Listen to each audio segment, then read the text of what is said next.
Hey guys, क्या हाल है। Welcome to Fast Zone gaming. आज हम बात करने वाले हैं एक गेमिंग क्लासिक की, मैक्स पेन। मैक्स पेन एक थर्ड पर्सन शूटर गेम है जो 2001 में रेमेडी एंटरटेनमेंट ने डेवलप किया था और रॉकस्टार गेम ने पब्लिश किया था। इनिशियली ये गेम पीसी के लिए लॉन्च हुआ था और उस टाइम के लिए एक रेवोल्यूशनरी एक्सपीरियंस था।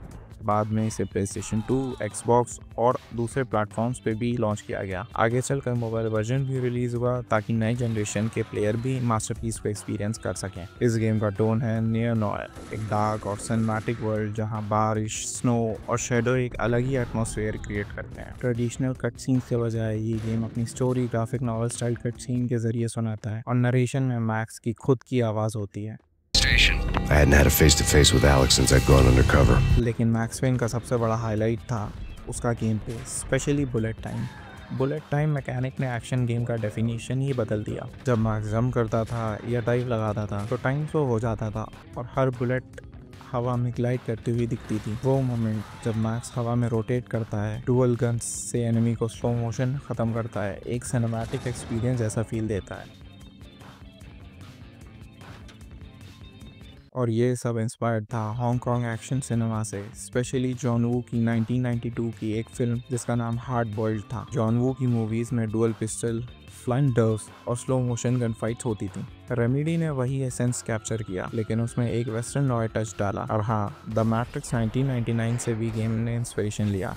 मैट्रिक्स ने दुनिया को बुलेट टाइम कॉन्सेप्ट दिखाया था और रेमेडी ने उसे एक प्लेएबल मैकेनिक में बदल दिया। अब गेम के बारे में बहुत हो गया, चलिए चलते हैं उस कहानी की तरफ जहां से the legend of Max Payne शुरू होती है। The sun went down with practiced bravado. Twilight crawled across the sky, laden with foreboding. Story शुरू होती है एक नॉर्मल इवनिंग से। मैक्स वेन एक NYPD डिटेक्टिव घर लौट रहा होता है, लेकिन जैसे ही वो घर पहुंचता है अंदर से कुछ अजीब सी आवाज आती है। दरवाजा खुला हुआ, वॉल्स पे ब्लड, अंदर कुछ लोग पूरे पागल जैसे। मैक्स दीवार पे एक सिंबल देखता है, Been tattooed on the wall. उस पे वी और सिरिंज जैसा कुछ मार्क। ये एक वर्ल्ड के ड्रग माफिया का ग्रुप लगा है। Diabolical meanings. मैक्स गन निकालता है, उन्हें गोली मार के गिराता है।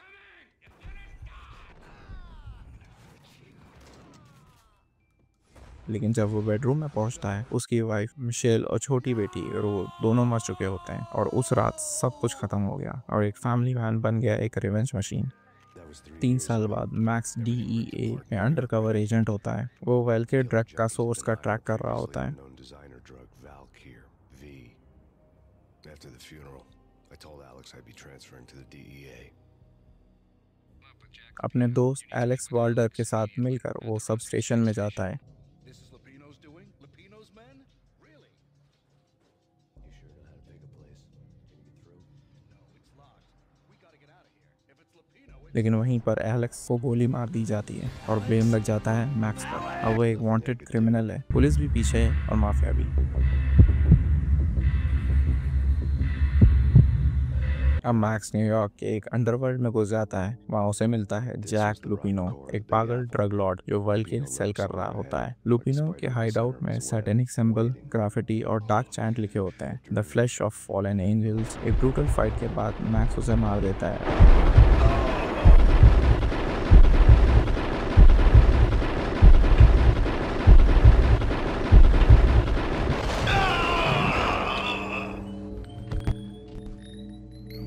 और उसके फोन में मिलता है एक नाम, मोना सैक्स। मोना सैक्स एक काउंटर किलर है और दोनों एंजेलो पंचिनेलो की साली भी। मोना मैक्स को मिलता है और बताती है कि उसकी बहन लीसा को डॉन ने मार दिया है। दोनों एक डील करते हैं, रिवेंज के लिए अलायंस बनाते हैं। लेकिन मोना मैक्स को वार्न करती है, you can't win Max, you are just one man against the system.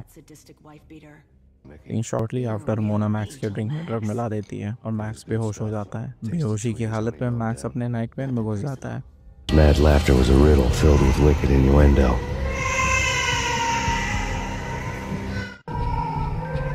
घुस जाता है। Blood stain, corridors, crime baby और वाइफ की चीख, ये सिंबल रिप्रेजेंटेशन ऑफ गिल्ट और ट्रॉमा। मैक्स पंचनेलो के मैंशन पहुंचता है, वहाँ इंटेंस गन फाइट होती है और फाइनली मैक्स डॉन पंचनेलो तक पहुंचता है। लेकिन उसे पहले एंट्री होती है निकोले हॉर्न की, एसर कॉर्पोरेशन के CEO। वो डॉन को मार देती है और मैक्स को भी एलिमिनेट करने के लिए छोड़ देती है। लेकिन मैक्स बच जाता है, वाउंडेड, एंग्री और भी डिटरमाइंड। अब मैक्स को मिलता है एक secret source, Alfred wooden, inner circle का एक पावरफुल मेंबर। वुडन बताता है कि प्रोजेक्ट वल्केर एक मिलिट्री एक्सपेरिमेंट था, फियरलेस सोल्जर बनाने के लिए बनाया गया ड्रग, लेकिन एक्सपेरिमेंट फेल हो गया और लोग इंसेन और वायलेंट बन गए। और मैक्स की वाइफ मिशेल ने जब एसर के सीक्रेट डॉक्यूमेंट देख लिए तो निकोले हॉर्न ने उसके घर पे अटैक करवाया। अब मैक्स के पास सब कुछ क्लियर था, अब उसका टारगेट एक ही है, Nicole Horn. Max Aesir corporation के HQ में घुस जाता है, highly security, heavily armed guards and हर फ्लोर पे एनिमीज। बुलेट टाइम एक्शन के साथ मैक्स बिल्डिंग के टॉप तक पहुंचता है, जहां निकोले हेलीकॉप्टर से भागने की कोशिश कर रही होती है। मैक्स एंटीना टावर तोड़ देता है और हेलीकॉप्टर क्रैश कर देता है, निकोला मार दी जाती है। फाइनली मैक्स ने अपना बदला ले लिया, पुलिस बिल्डिंग सराउंड कर लेती है, बर्फ गिर रही होती है और मैक्स चुपचाप खड़ा होता है। अल्फ्रेड वुडन उसे बचाने का वादा करता है और मैक्स कहता है, I didn't mean to kill her, I wanted to kill the pain. और यहीं खत्म होती है मैक्स पेन की एक ट्रैजिक कहानी।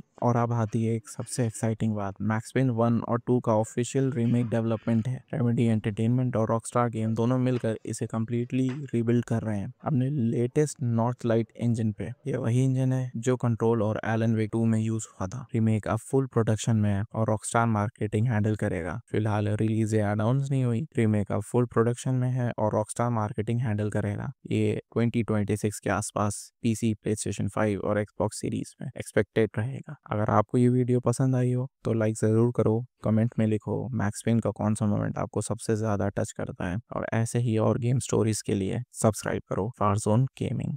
मिलता हूँ नेक्स्ट वीडियो में एक और आइकॉनिक गेम के साथ। Till then stay safe, stay gaming.